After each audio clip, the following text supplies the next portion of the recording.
রাজেন্দ্র নন্দিনী। হয়তো পড়িবে মনে সেই একদিন, সেই সরোবর তীরে শিবালয় দেখা দিয়েছিল এক নারী, বহু আভরণে ভারাক্রান্ত হরিতার রূপহীন তনু। কি জানি কি বলেছিল নির্লজ্জ মুখারা, পুরুষেরে করেছিল পুরুষ প্রথায় আরাধনা, প্রত্যাখ্যান করেছিল তাই।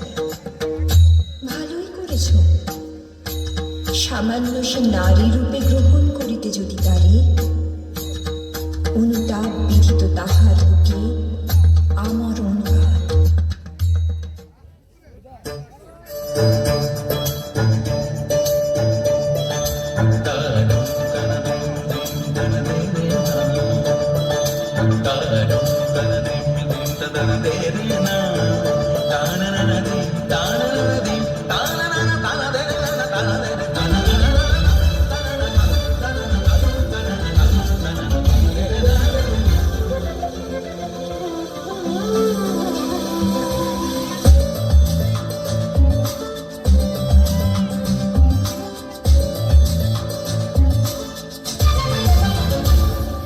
মনোমর মেঘের সঙ্গী